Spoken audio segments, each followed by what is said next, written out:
இந்திய சுதந்திர போராட்ட வீரர் மாவீரன் அழகுமுத்து கோனின் 296வது பிறந்த நாள் தாராவி பகுதியில் வெகு சிறப்பாக கொண்டாடப்பட்டது. தாராவி டிரான்சிட் கேம்ப் பிளாக் எண் 8 சங்கர் ஸ்டோர்ஸ் வளாகத்தில் யாதவர் எஜுகேஷன் வெல்ஃபேர் சொசைட்டி சார்பில் நடைபெற்ற பிறந்தநாள் விழாவில் அழகுமுத்து கோனின் திருவுருவப் படத்திற்கு மாலை அணிவித்து மரியாதை செலுத்தப்பட்டது. அதனைத் தொடர்ந்து சொசைட்டி நிர்வாகிகள் அழகுமுத்து கோன் திருவுருவப் படத்திற்கு மலர்கள் தூவி மரியாதை செலுத்தினர்.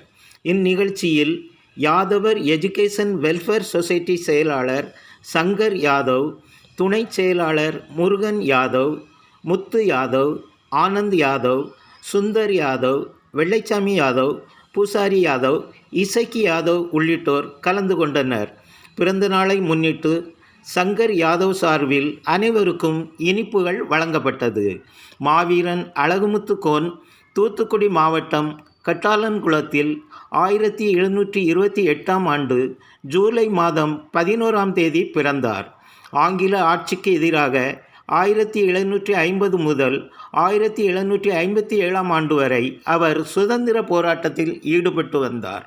வீரத்தமிழன் மாவீரன் அழகுமுத்து கோன் நினைவாக தமிழக அரசு சார்பில் சென்னை எழும்பூரில் சிலை நிறுவப்பட்டு கட்டாளன்குளத்தில் மணி மண்டபம் கட்டப்பட்டுள்ளது குறிப்பிடத்தக்கது.